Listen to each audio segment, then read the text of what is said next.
À la conversion, Dieu met en nous son Saint-Esprit. Le sceau du Saint-Esprit dans le croyant constitue une marque de possession. Cette possession est complète. Nous devenons ses serviteurs, ou plutôt ses esclaves, et nous devons le servir.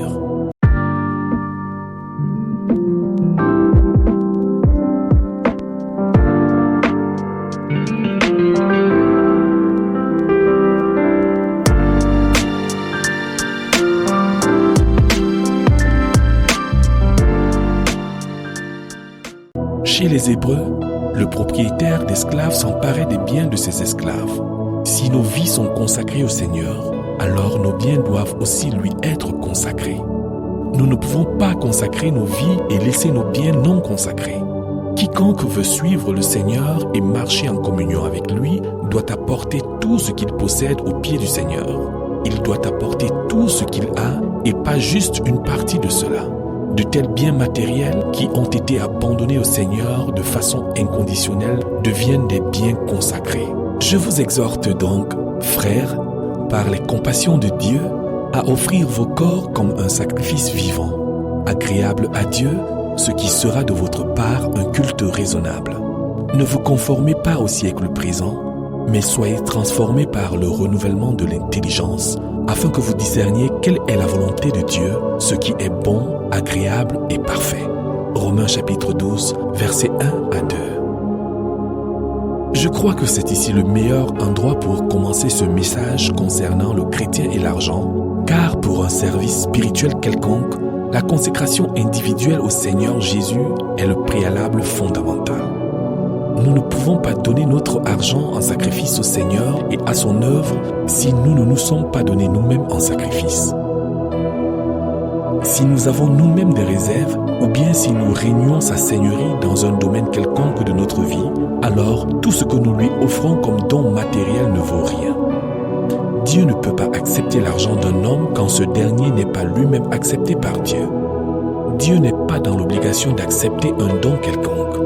Si le don provient d'un cœur non converti ou bien d'un cœur converti, mais impur, il le rejettera. Il est dit des Macédoniens, ils se sont d'abord donnés eux-mêmes au Seigneur, puis à nous par la volonté de Dieu. 2 Corinthiens chapitre 8 verset 5. Ce principe de se donner d'abord soi-même est encore illustré dans la vie des enfants d'Israël lorsqu'ils quittèrent l'Égypte. Ils abandonnèrent avec eux leurs biens, de l'or, de l'argent, des troupeaux, etc. Ils pouvaient le faire parce qu'eux-mêmes étaient sortis d'Égypte. Cela aurait été inacceptable au Seigneur s'ils étaient restés en Égypte et s'étaient trompés eux-mêmes en pensant que leur richesse pouvait les dévancer et servir le Seigneur. Le défi suprême de notre époque est de présenter effectivement Jésus-Christ comme Sauveur et Seigneur et de bâtir l'Église qui est son épouse. C'est une tâche difficile et exigeante. Si nous devons atteindre nos objectifs, alors il est absolument nécessaire de nous engager corps et âme.